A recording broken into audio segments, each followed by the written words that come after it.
Namo Buddhaya. Halo pemirsa Dharma TV dimanapun Anda berada, senang sekali saya Satna Dewi kembali menjumpai Anda dengan acara yang sudah agak lama nih, saya tidak berada di sini, yaitu Manage Your Mind. Baik pemirsa Dharma TV, pada kesempatan kali ini kita akan kembali membuka wawasan kita tentang suatu tradisi yang akan dilakukan oleh saudara-saudara kita dari ras Tionghoa, dan itu saya melihat itu di seluruh dunia selalu di mana mereka berada merayakan Imlek. Nah, pemirsa Dharma TV, kesempatan kali ini kita akan membahas tentang tradisi Imlek dari sudut agama Buddha.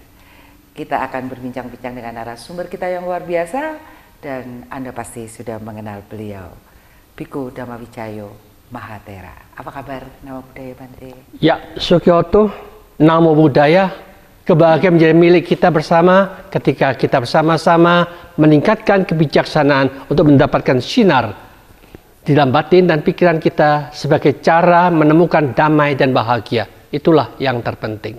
Iya, baik Bante. Namo Buddhaya itu artinya apa Bante?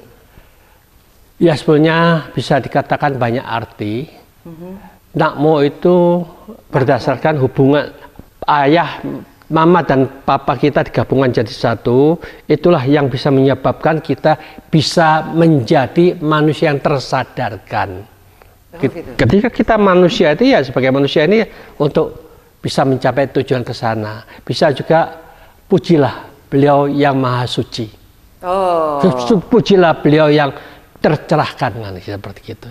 Oke, tapi itu biasanya kita disampaikan sebagai salam juga, Bante. Apakah itu sebuah doa atau harapan? Ya, istilahnya, ayolah kita mengagungkan kesadaran yang sempurna, supaya kita sama-sama dapat toh. Itu kan tujuan yang tertinggi. Artinya KTP itu.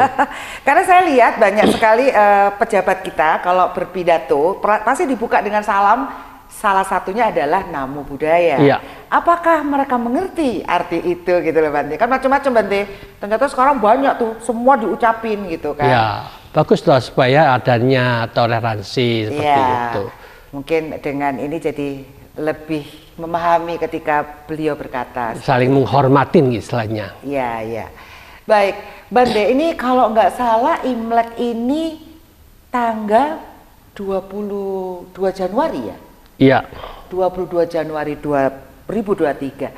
Ini adalah sebuah tradisi yang selalu dilakukan setiap tahun. Sebenarnya pengertian tradisi itu apa sih Bante? Sebetulnya itulah namanya, tiap-tiap negara dia memiliki tradisinya masing-masing toh. Jadi negara Tiongkok itu istilahnya dia hanya melihat perubahan cuaca demi cuaca, pada saat itu berubah menuju yang namanya dari dingin sekali lalu semi, ke arah semi. Jadi ketika semi itu menunjukkan kita akan mencapai pembuahan dari pohon-pohon itu, ya itu akan membuat kita tambah makmur kan begitu. Jadi itu ditentukan sebagai buatlah aja itu sebagai tahun baru gitu ya. Tiap tahun semuanya kan ingin makmur, ingin maju kan. Kalau sudah mulai bersemi otomatis tidak lama akan timbulnya buah kan gitu. Oke, jadi tradisi itu adalah sebuah kebiasaan-kebiasaan yang dilakukan oleh masyarakat setempat ya Bante? Ya, seperti itulah. Berinteraksi dengan alam di sekitarnya, dan Imlek itu ternyata dilakukan di menjelang musim semi. Ya, jadi sesudah itu selesainya itu langsung masuk ke semi dia. Gitu. Jadi sebetulnya itu kan hanya tradisi yang begitu, tetapi kalau kita lebih baik setiap hari adalah tahun baru. Kita selalu memperbarui diri kita. Karena diri kita ini adalah gerakan dari pikiran yang terus-menerus yang tidak pernah berhenti. Kalau kita diperbaharui menuju lebih baik, lebih bagus, lebih indah, lebih tenang, lebih cemerlang, pokoknya lebih maju lah. Itu yang ditekankan ke tiap-tiap manusia, itu namanya revolusi mental akan terjadi. Kalau sekarang agama yang sekarang agama apa itu KTP ku agama nih. Itu yang dilihat KTP, tapi tidak pernah membahas masalah pikiran. Jadi tidak ada kemajuan sama sekali dari orang yang tidak menata pikirannya. Kasihan dibaba-babano. Jadi akhirnya amburadul lah pikirannya. Sehingga kita lihat di Irian Jaya nggak beres, yang di Jakarta ya nggak beres. Itulah karena keserakahannya mereka itu karena tidak ditata. Ya, oke. Baik, sebenarnya apa Bante? Imlek ini adalah tahun baru. Tahun baru itu sebenarnya pengingat bagi kesadaran yang baru gitu, untuk Ya, senantiasa sadar. maka dari itu kan mereka itu tidak ada satupun yang menekankan ke sana. Yang mereka pikirkan, besok tahun baru, ayo kamu mau beli apa? Sepatu baru, pakaian baru, bahkan bojo baru enggak. Itu yang gila-gilaan, ekstrim. Iya, Bante, tapi coba kita mungkin bisa menelaah ya dari rangkaian acara yang dilakukan dalam perayaan Imlek ini, Bante. Dari segi upacara ritual yang Bante ketahui gimana? Ya otomatis mereka biasanya ritualnya mereka biasanya itu ya itulah ketika menjelang itu atau malam hari sekitar jam 12 malam itu mereka sembahyang sama dingkong istilahnya yang di atas. Nah di atas itu kan banyak memang makhluk-makhluk dewa itu kan banyak.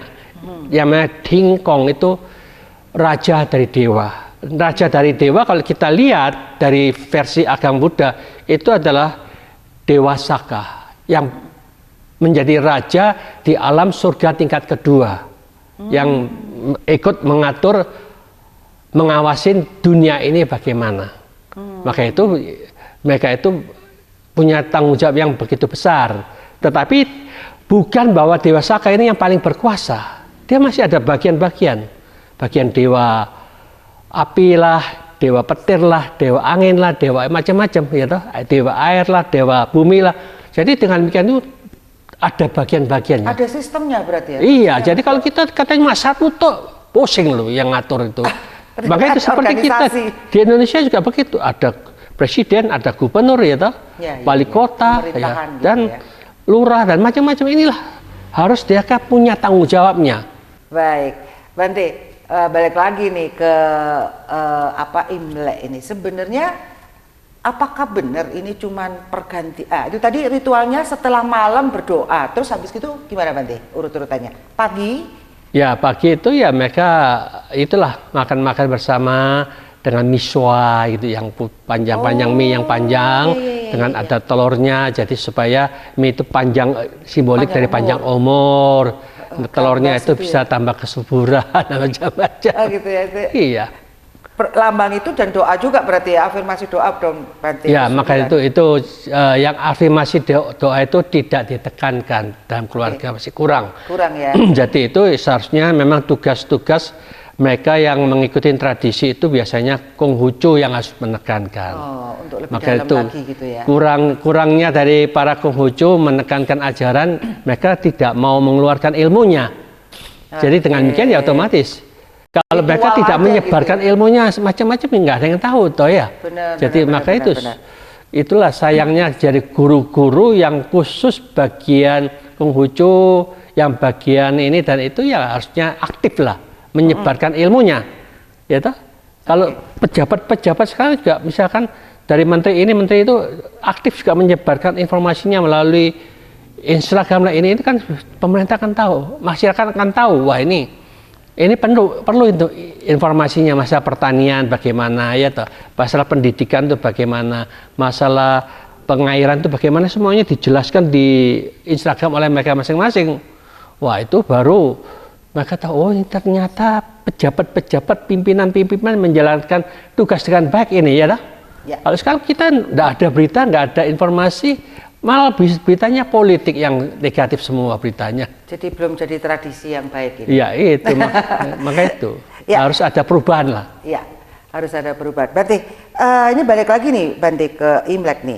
Apakah tradisi Imlek merupakan sebuah tradisi suatu agama?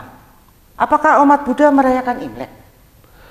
Sesungguhnya umat Buddha ini adalah umat Buddha yang fleksibel, di mana kita menempatin, kita hanya mengikuti apa yang mereka inginkan, yang mau dilaksanakan oleh mereka. Selama itu positif, tidak merugikan, tidak membahayakan, silakan dijalankan terus. Kalau itu membahayakan, otomatis jangan dilaksanakan, jangan dijalankan. Maka dari itulah yang dikatakan setiap tahun baru itu seharusnya ada sesuatu yang diperbaharuin, di dalam tiap-tiap individu masing-masing itu yang terbaik. Oke, jadi Imlek itu adalah tradisi peringatan tahun baru, sesuatu yang baru seperti itu ya Bante ya. Baik pemirsa Dharma TV, kita akan lanjutkan bahasan kita di segmen berikutnya. Jangan kemana-mana.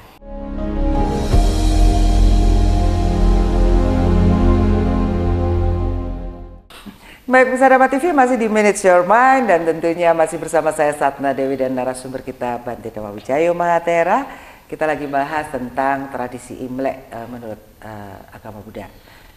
Baik Bante, ini tadi jadi Imlek itu adalah peringatan tahun baru karena pada awalnya di China sana ya berarti ya Bante ya? Iya. Dari musim dingin, dingin menuju ke arah semi. Musim dingin itu berarti salju dong Ya, sebagian salju. Wow. Dan di sini adalah musim hujan ini Bante ya, puncak-puncak hujan. Iya, jadi musim hujan, betul. Oke, jadi ada suatu harapan di mana di tahun berikutnya itu lahir dengan membawa keberuntungan seperti itu ya dengan. Nah, kayak di Klenteng itu juga ada acara makan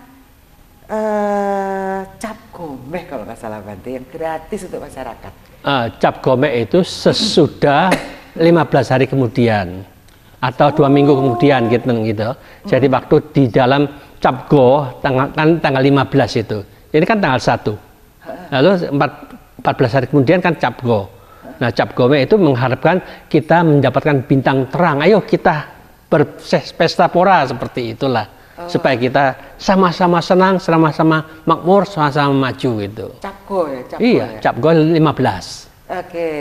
Ini kan tanggal 1, ulang tahun baru kan tanggal 1. Lalu kita cap gome. Nah, cap go itu 15. Jadi mega itu supaya terang benderang lah. Karena pas bulan terang toh. Ya, jadi mengharapkan ayo kita berpesta pora, mengharapkan supaya kita makmur semuanya, sejahtera semuanya, makanan tidak pernah kurang. Kemakmuran duniawi ini materi ya, gitu ya, seperti itu. Nah, itu kan bertepatan dengan Magha Puja Bante kalau di agama di Buddhis. Ya, itulah. Tapi beda ya suasananya ya. Memang beda. Itulah yang istilahnya di dalam Magha Puja itu hampir bersamaan saat itu juga. Bulan purnama juga ya. Nah, apa yang dilakukan oleh para biku ketika atau umat Buddhis? Magha Puja itu termasuk sesuatu yang luar biasa karena dalam kehidupan Sang Buddha itu hanya sekali terjadi. Dalam waktu kita Sang Buddha itu hanya sekitar bulan Mei sampai Februari itu berapa itu? Jadi cuma sekitar berapa itu? 9 bulan kemudian itu bisa ada ribuan para suciwan. Jadi para suciwan itu tidak menyebarkan undangan, tidak ada yang panggil apa-apa, tetapi dengan telepati Sang Buddha mengetarkan, memancarkan, ayo datang bersama-sama pada saat itu kita kumpul di sini. Dengan demikian itulah mereka itu semuanya adalah para suciwan yang sakti semua. Sudah tahu begitu langsung aja, dari sini hilang punculan. Jadi ketinggalan zaman. Teleportasi jadi belum ada di dunia ini, tapi sudah ada zaman Sang Buddha. Jadi keren. Dan lagi pula dia itu merupakan ajaran yang sangat-sangat singkat, yang kalau siapapun yang jalankan dunia ini damai dan bahagia.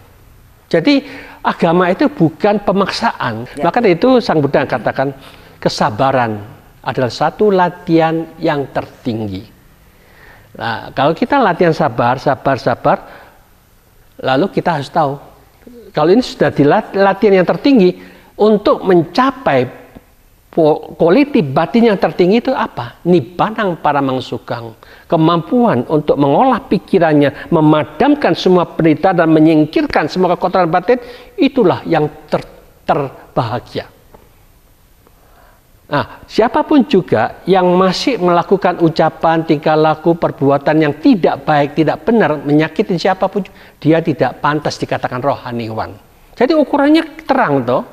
Jadi siapapun yang dikatakan sebagai orang agamawan, tidak ucapannya, tingkah lakunya itu sudah tertata rapi dengan baik dan benar, tidak pernah menyusahkan siapapun juga. Lalu bagaimana kita bisa menghentikan semua aktivitas yang negatif ini dan mengembangkan aktivitas yang positif. Yang terbaik adalah pikiran kita. Bagaimana kita mengolah pikiran ini tiap detik selalu positif, mendatangkan kebahagiaan secara pribadi. Karena ini pikiran positif, dimanapun juga ucapan dia juga akan dipengaruhi oleh pikiran. Akan selalu positif, dimanapun juga dia positif, karena pikiran sudah dikendalikan dengan positif. Kalau ini kita katakan, ini loh, poin yang ini yang dijalankan, pasti dunia tidak ada satupun yang melawan sumber daya manusia yang hebat, mengikuti cara Sang Buddha ini pasti maju. Maka dari itulah kalau kita lihat, Tiongkok, Hong Kong, Singapura, macam-macam, mereka kebanyakan menggunakan sistem Sang Buddha ajarkan itu dipakai semua, akhirnya maju semua. Tetapi kalau kita lain.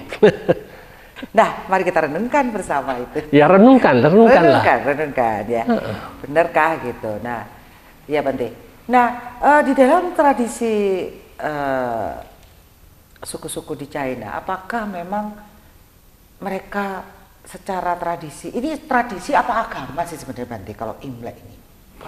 Sebetulnya tidak bisa dikatakan satu agama juga ya, itu istilahnya termasuk tradisi yang mereka jalankan, itulah supaya simbolik ini artinya apa, simbolik itu artinya apa. Jadi simbol-simbol itu kalau dijalankan mengharapkan sesuai dengan apa yang kita jalankan itu supaya bintang kita terang, usianya kita panjang umur, berpesta pora kita semuanya makmur, seperti itulah.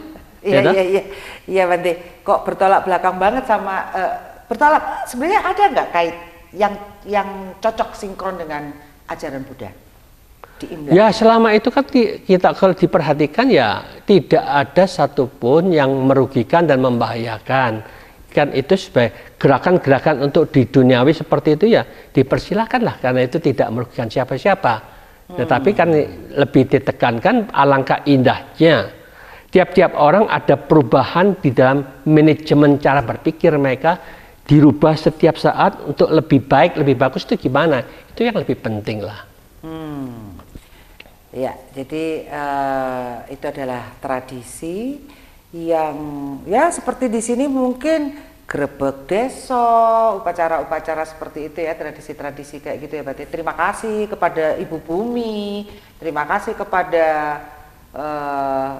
laut yang sudah memberikan ikan kayak gitu-gitu deh. Ya itu hanya secara ritual gitu fisik dan kasar, tetapi sesungguhnya kalau kita lihat jadi pemberkahan yang di sistem agama Buddha itu memang jauh berbeda. Jauh berbeda itu kita memahami bahwa di sekitar kita itu banyak makhluk halus yang masih sedang susah di alam yang rendahan. Tetapi juga di atas kita masih ada para dewa-dewi. Tetapi mereka juga membutuhkan satu motivasi untuk mengisi batin dan pikiran. Maka dari itulah kita ketika buat upacara itu mengundang dulu semua makhluk halus yang ada di sekitar kita untuk ikut hadir. Lalu diberikanlah satu motivasi. Apa yang harus kita teguhkan? Konsep apa yang harus kita bangkitkan? Cara apa yang harus kita lakukan supaya kita ini secara pribadi kita bahagia, makhluk lain juga akan bahagia. Kalau kita belum bahagia, sulit kita bisa membahagiakan makhluk yang lain. Iya Bante, itu tadi ya. Jadi itu tadi Bante ngendikan bahwa ketika kita melakukan suatu upacara, kita memanggil makhluk-makhluk itu dan kemudian diberikan motivasi Bante. Iya. Nah memberikan motivasi itu pakai bahasa apa Bante? Ya maka dari itulah yang dikatakan kita perhatikan ya, kita setelah motivasinya pertama kali ya kita kasih bahasa Indonesia dulu. Bahasa Indonesia. Sesudah itu ikuti kata-kata ini yang menunjukkan dengan pedoman ini, pegangan ini kita akan mendapatkan jalan yang membawa kebahagiaan itu. Yaitu Budhang Saranang Gacchami itu bagaimana kebijaksanaan, ketenangan dan kesadaran penuh dengan kasih sayang yang sepenuh dalam batin dan pikiran kita. Sifat Sang Buddha ini ada dalam pikiran kita. Inilah jadi pelindung, penyelamat, pembawa kebahagiaan kita. Nah, untuk ini Sang Buddha mengajarkan ajarannya ini, bagaimana ajaran ini diterapkan dalam hidup kita. Ajaran kitab suci hanya melalui mata, telinga, hidung, mulut, tubuh, dan pikiran. Tidak usah percaya dengan yang lain-lainnya. Guru ini ngomong gini, pusing semua. Atur aja cara menggunakan keenam indera kita dengan tepat arah, tepat gunanya, dapat manfaatnya, baru itulah kita dapat manfaat dari agama itu. Kalau kita dari dulu sampai sekarang ya bingung, ya gelisah, ya takut, yang cemas, nggak ada gunanya, seolah-olah tidak dapat manfaat apa-apa dari agama yang kita pegang itu. Kasihan toh. Maka itu akhirnya tugas kita hanya menjaga dan merawat pikiran ini supaya mengikuti yang positif kita masukkan, yang negatif kita buang semuanya, otomatis simpel dan sederhana.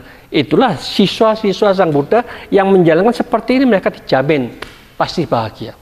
Baik pemirsa Dharma TV, jangan kemana-mana karena kita akan ketemu saat satu ini.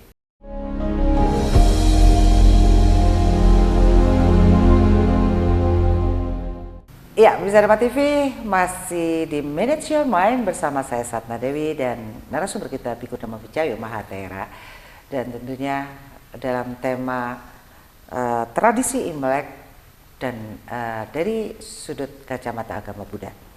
Bante, biasanya tuh kalau di Imlek tuh saat ritual tuh dihubungkan dengan penentuan shio baru nih Bante. Pasti itu udah mulai muncul nih shio-shio ini. Bagaimana menurut agama Buddha tentang shio tersebut Bante? Ini kalau nggak salah shio itu juga lahirnya dari Buddha deh. Sesungguhnya ya serba repot ya. Memang mereka itu kan menggatuk-gatukkan dengan sistem yang seolah-olah diikut sertakan Buddha itu begini dan begitu, tetapi sesungguhnya itu kan hanya buatan mereka lah, ya toh. Maka itu kalau kita lihat sekarang, katakan jam, tanggal, bulan, sebetulnya siapa sih yang menciptakan tanggal dan bulan? Itu kan manusia sendiri. Maka itu kalau dilihat-lihat Sang Buddha tidak menekankan bahwa tanggal dan bulan itu adalah kapan tanggal baiknya, hari baiknya itu kapan. Tetapi Sang Buddha katakan hari baik dan tanggal baik itu tiap saat adalah baik. Ketika ucapan, tingkah laku, pikiran kita baik, itulah baik, setiap saat adalah baik. Jadi dengan demikian kita agama Buddha tidak menekankan masalah shio, tanggal, arah dan macam-macam. Tapi itu kan memang tradisi. Tradisi ya silakan yang mau menjalankan, ya toh. Tetapi yang tidak menjalankan ya jangan ditentang lah. Hargailah, mereka sudah punya ilmu itu ya dipersilakan, ya toh. Jadi dengan demikian ya kita fleksibel begitulah. Seolah-olah mereka yang peramal-peramal itu mengatakan kok cocok, ya kok benar apa yang dia katakan. Nah itu ada kebenarannya ilmunya ini, karena itu semua itu kan berdasarkan yang mereka catat.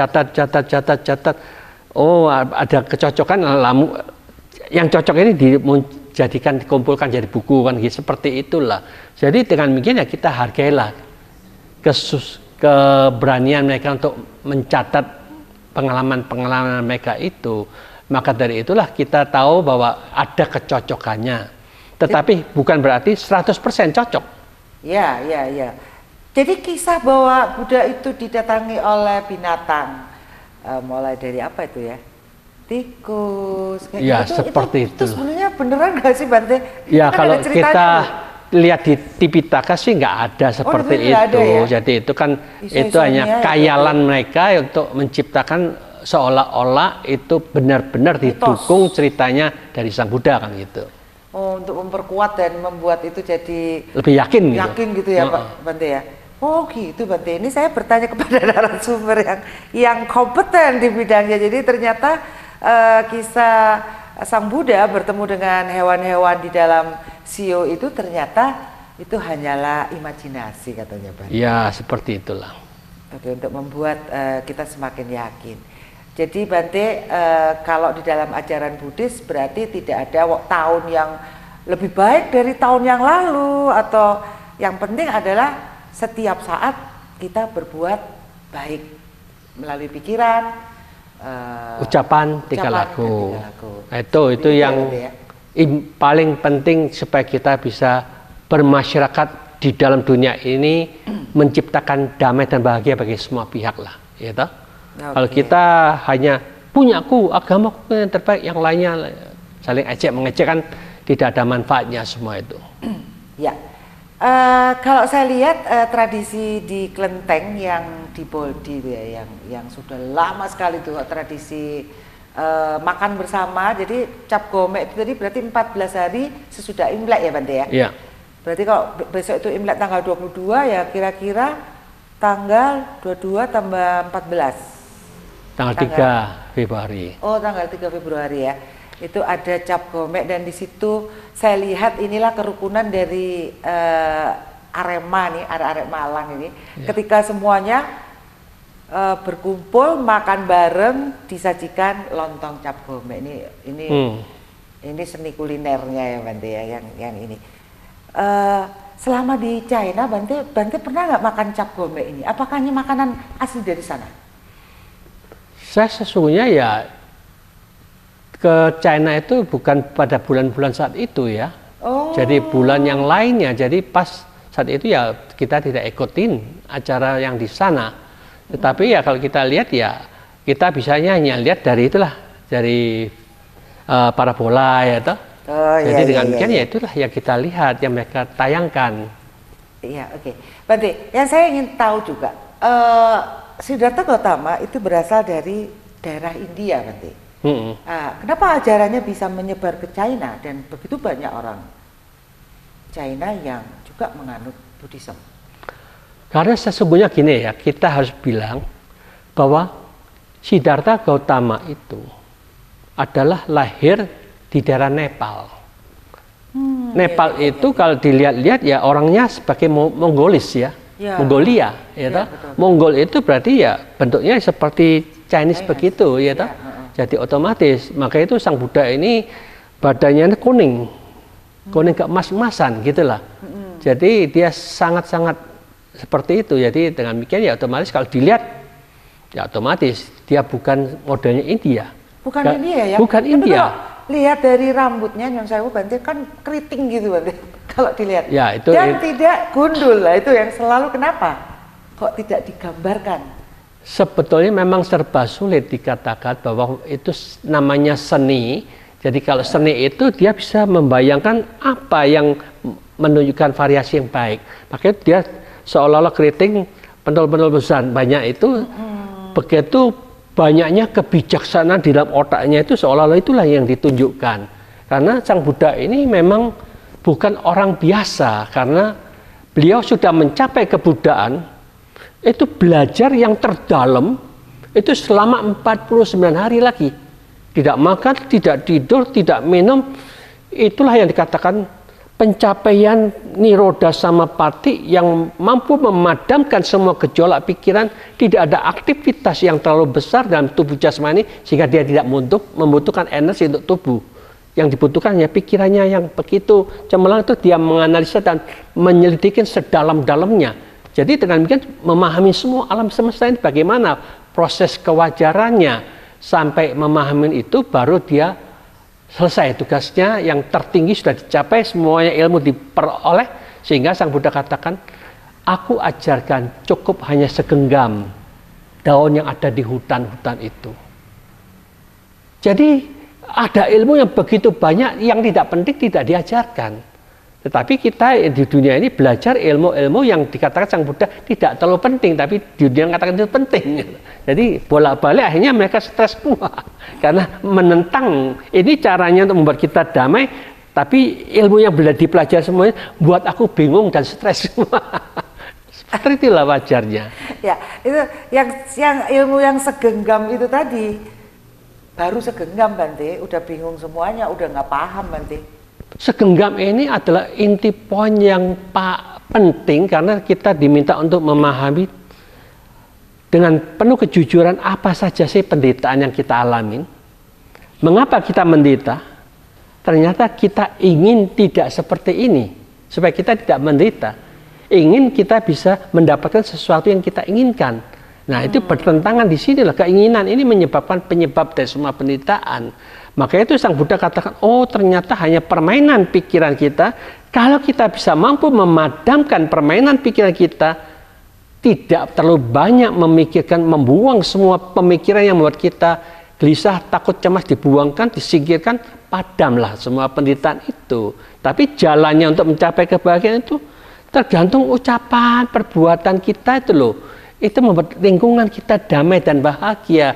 Lalu mata pencaharian kita benar atau salah? Kalau salah, Anda bertentangan dengan negara, juga bertentangan dengan agama. Jadi dengan ini kalau benar ya kita akan adem ayem. Maka dari itu kalau sudah kehidupan sosialnya sudah benar dan baik. Nah, bagaimana kita untuk menata pikiran ini, sampai di mana semangat kita, sampai di mana perhatian kita, sampai di mana konsentrasi kita. Kalau konsentrasinya kita masih tetap di luar, kita maju yang di luar. Di dalam tidak ada kemajuan sama sekali.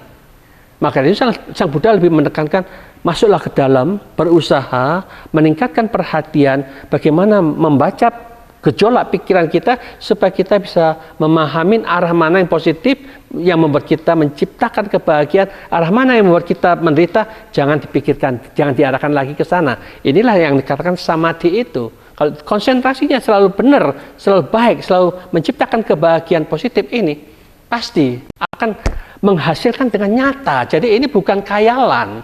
Tetapi kalau ini sudah dijalankan, samadhinya sudah konsentrasi, ternyata juga masih ada proses yang lebih tinggi lagi, bagaimana kebijaksanaan itu bisa dibangkitkan. Hanya memikirkan pikiran kita benar atau salah, itu aja. Jadi jujur aja, awake dhewe itu pikiran benar atau salah. Kalau kita masih serakah, masih benci, masih ya sama. Jadi sama-sama salahnya. Jadi kita diminta untuk bagaimana mengatasi supaya kita terbebaskan dari keserakahan, terbebaskan dari kebencian, terbebaskan dari kebodohan. Timbullah kebijaksanaan, timbullah cinta kasih yang sesungguhnya, timbullah sifat yang luar biasa baiknya. Kan gitu, dengan demikian inilah yang dikatakan nanti timbullah yang namanya pengertian. Mengerti dengan benar, memang benar-benar kalau serakah, benci itu membuat penderitaan baik untuk pribadi maupun merugikan banyak orang. Seperti yang mereka kita lihat, seharusnya itu diuntukkan untuk 10 juta di Jakarta, tapi uangnya dipakai secara pribadi yang tidak jelas kemana, misalkan 10 miliar untuk digunakan, 10 triliun untuk digunakan di sana, di mana itu Irian Jaya, tapi gubernurnya nggak beres, digunakan untuk kepentingan dia pribadi, nggak jelas kemana. Akhirnya ya berantakan, seperti itulah, karena serakah. Karena serakah seolah-olah tidak ada yang tahu, nggak ada yang berani yang menangkap. Ketika ketahuan semua ya dibereskan, ditangkap semuanya, mereka jadilah masalah. Seperti itu penderitaan. Penderitaan untuk diri sendiri, pemerintahan untuk pemerintah, penderitaan untuk rakyatnya. Maka itulah yang namanya pejabat yang seperti ini seharusnya ya tidak pantas menduduki apapun juga. Betul, betul. Pantasnya dipindahkan ke alam yang lain. Dikirim ke Hotel Prodeo ya. Oke, baik pemirsa Dharma TV, kita akan ketemu lagi di segmen berikutnya. Jangan kemana-mana.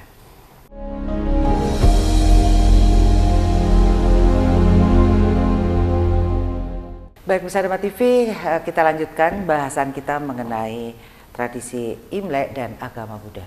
Bante, kalau melihat kekacauan kisah-kisah yang terjadi ini, ada orang yang mengatakan bahwa ini adalah puncak akhir zaman, seperti itu Bante. Banyak bencana, kan, gitu kan? Sebenarnya itu apa sih yang terjadi Bante di bumi ini? Bumi ini sebenarnya apa? Tempat apa sih? Lebih banyak yang sadar apa lebih banyak yang nggak sadar nih sebenarnya? Begini ya, kita melihat dunia ini kok banyak masalah yang terus-menerus. Sesungguhnya itu tidak ada masalah.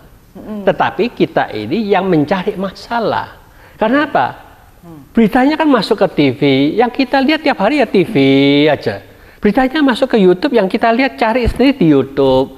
Beritanya masuk dari mereka kirim WA, ya itu yang kita baca. Wah, ada tabrakan, ada gempa bumi, ada meletus ini perang sini. Jadi kita yang cari masalah. Itu dunia kalau kita nggak punya HP, tidak punya TV, ya orang apa-apa gini.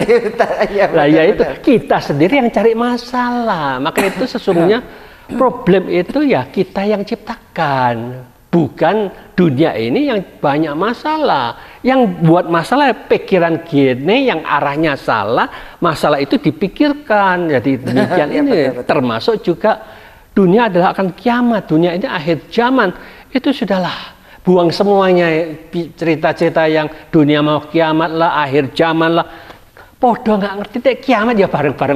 Selesai lah. Jadi tidak usah ngomong lah masa kiamat atau dunia itu akhir, itu semuanya Semualah nggak ada gunanya yang dibicarakan oleh mereka yang sok pinter tapi sebetulnya kabeh. Aduh, iya, betul Bante. Jadi sebenarnya kalau kita dengar tentang ini adalah akhir zaman, ini adalah apa ya, karma mungkin ya Bante ya, karma. Ini presidennya ini gitu. Sebenarnya semua berita-berita itu kejadian di alam ini memang begitu ya, alam itu ya Bante. Ya sudah wajar lah. Meletus ya kan. Kan Tapi itu kalau jauh-jauh, satu di sini, satu di sana, satu di situ, dikumpulkan jadi satu media cuma di YouTube HP kita. 1 jam isinya bencana terus. Iya, akhirnya itu. keracunan kita. Maka dari itu yang diisi seharusnya bukan hal-hal yang tidak berguna. Isilah di WA itu yang berguna, yang bermanfaat, yang begitu-begitu tidak usah dimasukin gitu loh. Oke, jadi masalah hanya ada di pikiran kita. Ya, arah pikiran kita yang salah sendirilah. Arah pikiran kita yang salah. Soalnya ngarahnya pikirannya ke YouTube, ke cerita-cerita ke HP, gadget kita itu. Ke TV. Coba kalau di hutan gitu nggak denger apa-apa ya, udah Iya, ada masalah ya. Nggak ada masalah. Coba tinggal digubuk aja terus gitu. Iya. Saya lagi cari masalah ini Ya, sekarang. Bikin-bikin. Ya, begitu ya. Oke. Jadi Bante, pikiran itu benar-benar adalah pelopor ya Bante ya. Sebenarnya tradisi-tradisi yang dilakukan oleh setiap bangsa itu Bante, masa sih nggak ada hal-hal yang benar-benar baik gitu Bante, atau yang dalam gitu Bante, kalau menurut pengamatannya Bante nih?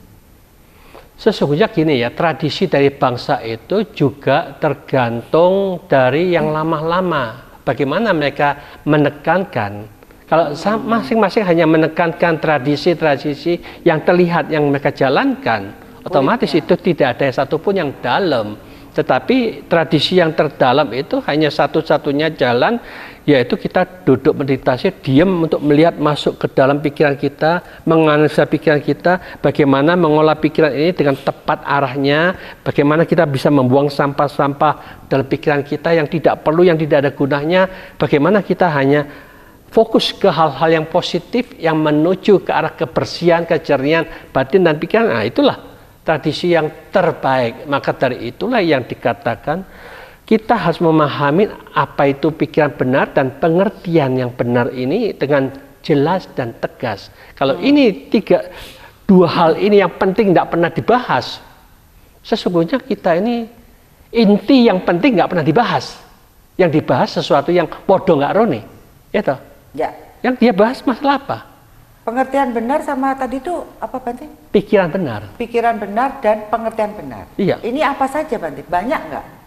Sebetulnya tidak terlalu banyak, sedikit sekali. Namanya pikiran benar itu adalah pikiran yang bebas dari keserakahan, bebas dari kebencian, bebas dari kebodohan, ini aja. Tetapi kan kita manusia itu kebanyakan masih serakah lah, masih benci lah, masih nggak tahu apa-apa dalam mengolah pikirannya, ya toh? Otomatis dia menderita terus. Akhirnya tidak tahu sumber penyakitnya, bagaimana dia bisa menyembuhkan penyakitnya sendiri. Kalau dia tahu sumber penyakitnya dari itu disingkirkan aja, sudah selesai. Jadi kalau kita tahu intinya, diselesaikan intinya, beres semuanya.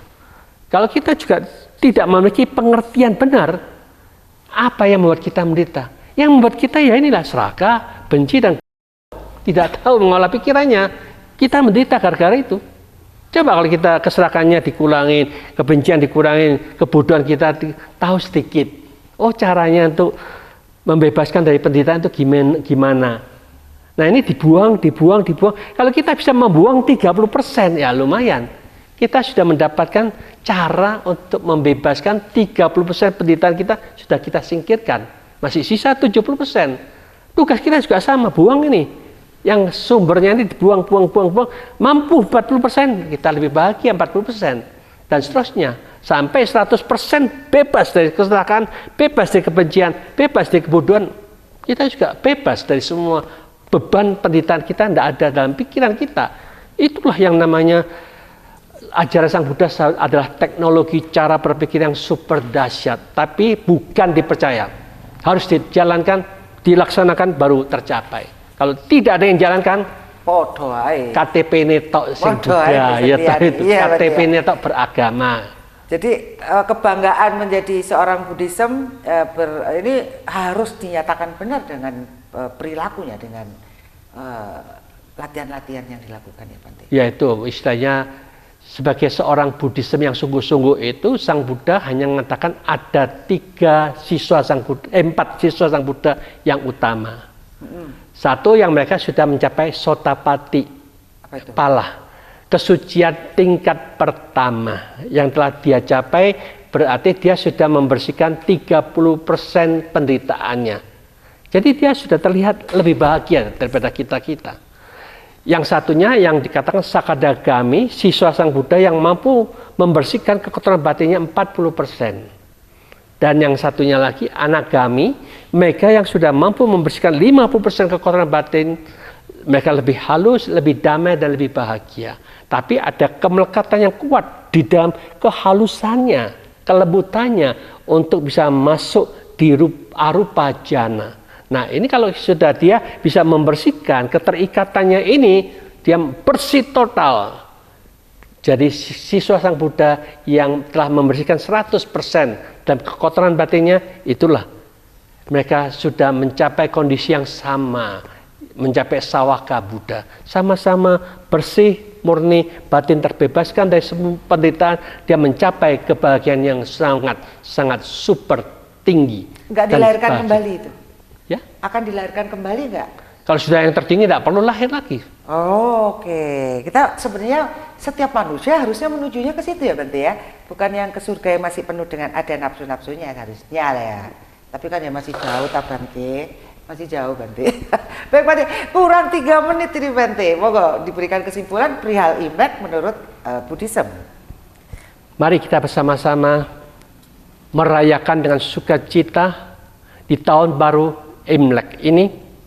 Dan kita perbaharuin setiap saat di dalam penggunaan mata kita yang selalu terbaru dan bersih setiap saat, sehingga kita mampu menggunakan mata membuat batin dan pikiran tetap jernih, damai dan bahagia. Itulah sesungguhnya perbaharuan yang terbaik yang bisa kita gunakan melalui mata kita.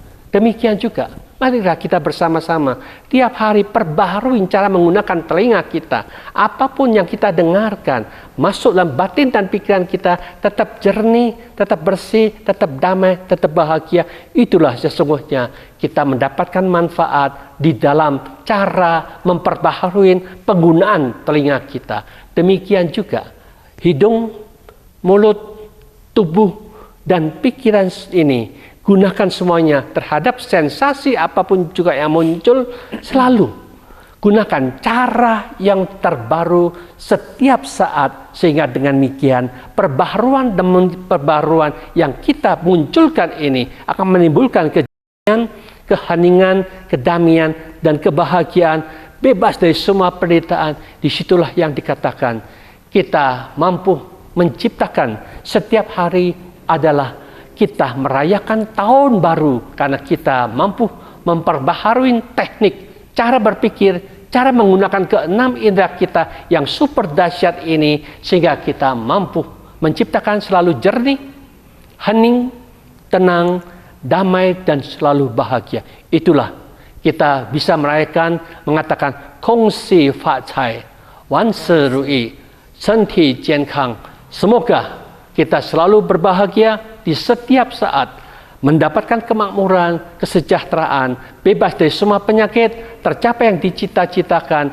Itulah harapan kita semua. Yang penting jaga pikiran tetap jernih, hening, tenang, damai, dan selalu bahagia. Di sanalah merayakan cara menata pikiran seperti ini yang super dahsyat, kita mendapatkan manfaat tahun baru yang sangat-sangat super hebat.